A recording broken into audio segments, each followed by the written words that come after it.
everyone, I'm Zoe and I'm a psychology student here at the University of Sheffield. Accommodation is something that's on everyone's mind before coming to uni, and it can be a lot to take in. I'm going to answer some of the most frequently asked questions, so let's get started.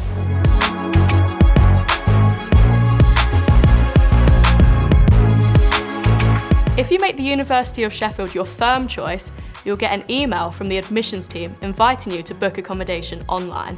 This email will have your username, which will allow you to activate your Muse account, which is the University of Sheffield's student portal. It can take up to 72 hours from making the university your firm choice to receiving your accommodation email. This is just because of how many applications they get. For those who've made the University of Sheffield their firm choice, applications go live in March. Once you're logged into the accommodation portal, you'll follow the self-selection steps to reserve your accommodation, which are really straightforward and easy. Self-selection closes in June. After that, it changes to a system called Preferences, in which you can select a number of preferred options. Rooms are released gradually so that everyone has the same opportunity to apply.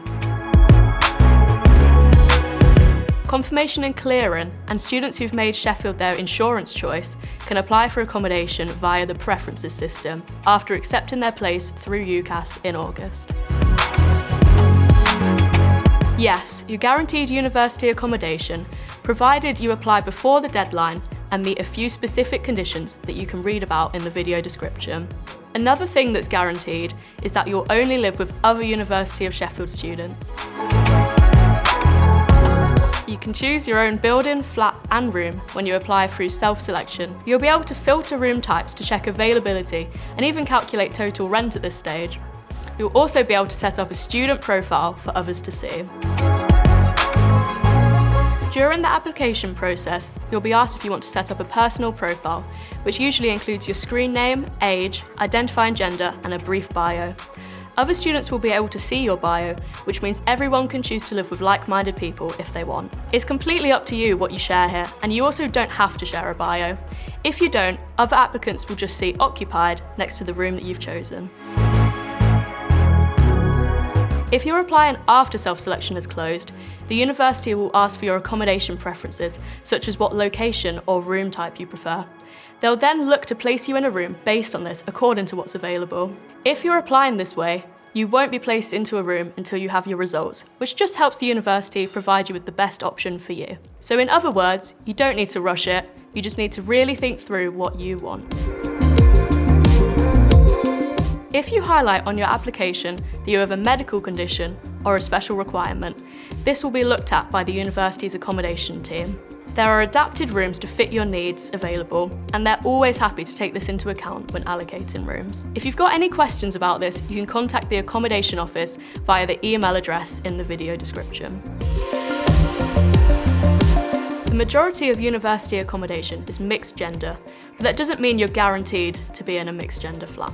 If you specifically want to be in a single-sex accommodation, the uni do offer that, and you can select it as part of your application process. You can also choose to be in LGBT+ or quieter accommodation. If you choose these options, you'll be allocated a room via the preference system, which we covered earlier. Self-selection means you can choose to be in the same flat as someone you already know, and when the system switches to preferences, the university will try to help wherever possible. But bear in mind that sometimes it's best to live close to, rather than in the same flat as your existing mates, so you can form a wider friendship group. In terms of flat sizes, they range from 4 to 12 beds, the most common being 6 to 8 students.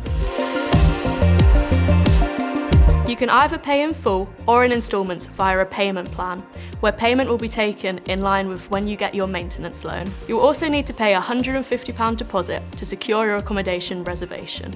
So hopefully you now feel well prepared for the application process and your main questions have been answered.